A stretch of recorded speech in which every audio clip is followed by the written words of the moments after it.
sentido. Não faz sentido hoje você se matar por um país que ele voltou a acelerar rumo ao precipício.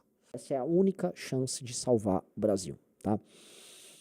E eu vou comentar isso. Você vai falar, já sei, você vai falar que a missão é a única chance de salvar o Brasil. Veja, eu vou falar de uma coisa bem mais ampla do que o Partido Missão ou do que o nosso trabalho, tá?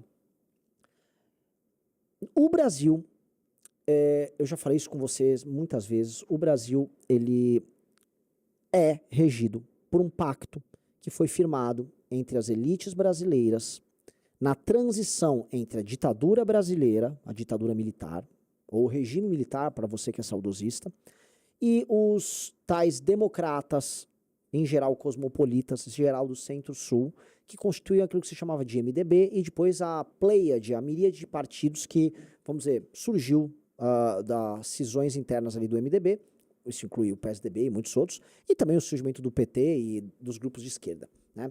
Então, as elites políticas, culturais, os movimentos culturais no seio da sociedade civil, as forças que imaginaram esse Brasil que saía de uma ditadura e entrava numa democracia, eles fizeram tudo, como é Brasil, dentro de um grande acordão, tá? Então você manteve privilégios aqui e ali, você criou uma Constituição que era presidencialista e parlamentarista ao mesmo tempo, portanto inviável.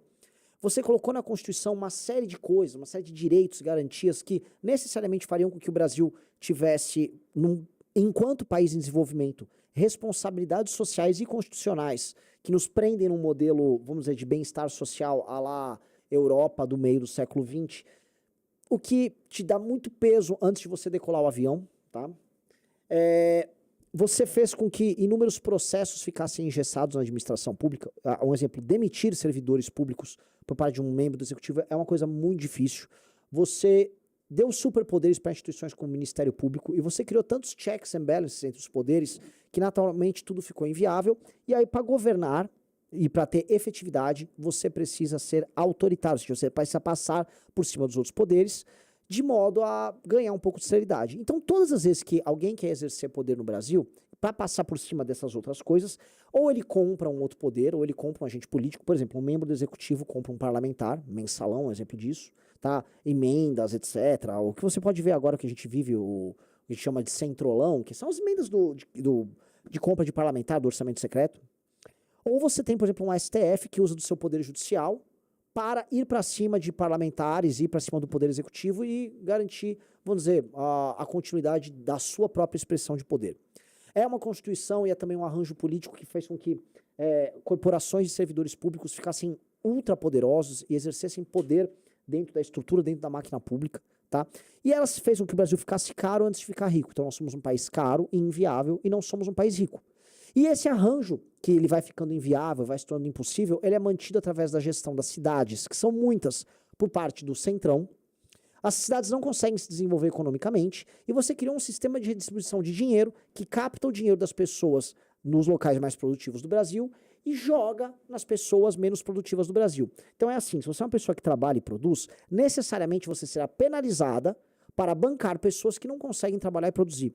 E quando eu falo isso, você não imagina que eu estou falando só daquela pessoa mais pobre, que é um neném, uma pessoa que não tem grana para nada. Não, eu estou falando, por exemplo, de uma elite do funcionalismo público em um estado que não produz muito. Eu estou falando de um político, eu estou falando de funcionários, de gente ligada a uma máquina pública inútil. Inútil, que não consegue fazer esses lugares serem lugar. Por que adianta ter inúmeros servidores públicos no Maranhão? Eu estou fazendo uma provocação aqui. Se o Maranhão não consegue sair do lugar, o estado do Maranhão não sai do lugar.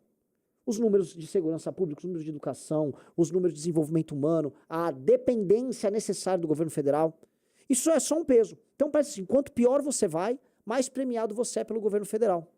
Então este arranjo foi se tornando tão absurdo e tão impossível, e começou a ser, vamos dizer, corroído agora, recentemente, com a ascensão das facções criminosas a instrumentos de poder e o domínio das periferias das grandes cidades. Tá?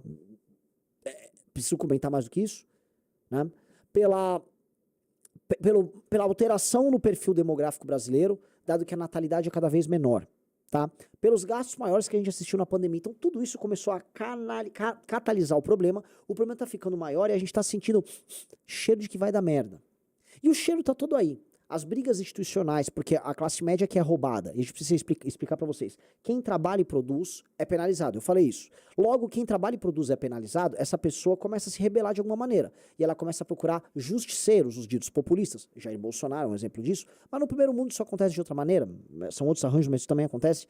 Donald Trump, agora Pablo Marçal, você começa a procurar um herói, um arauto que vai quebrar esse sistema e resolver o problema para você. Em geral, esse cara é apenas um instrumento do próprio sistema ou alguém oriundo do próprio sistema, no caso do Bolsonaro, ou um falastrão, um malandro que quer pegar essa urgência, esse desespero das pessoas e capitalizar em cima, no caso de Pablo Marçal, tá?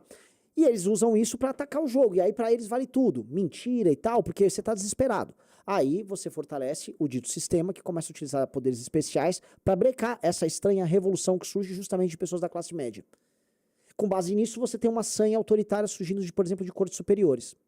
Com base nisso, esse arranjo começa a ficar atrapalhado e você começa a ter reações, como a gente começou a ver no parlamento. Então, na prática, o que eu queria discutir com vocês não adianta a gente achar que nós vamos salvar o Brasil dentro do escopo imaginado de Brasil na Constituição de 88. Vocês estão entendendo? Dite vocês estão entendendo, tá? Tá claro o que eu falei aqui? Se a gente não mudar a forma como o Brasil é administrado, tá? E a forma como os poderes se interrelacionam e como a missão de Brasil ela é tocada, ou seja, a Carta Magna e os caminhos por ela dados, nós não vamos sair do lugar e as pessoas vão continuar indo embora do Brasil. O arranjo do Brasil se tornou uma coisa absolutamente impossível. Viver no Brasil claramente não vale a pena. E brigar politicamente no Brasil não faz sentido. Não faz sentido hoje você se matar por um país que ele voltou a acelerar rumo ao precipício. Nós estamos acelerando rumo ao precipício e eu sei que é isso que te dá agonia.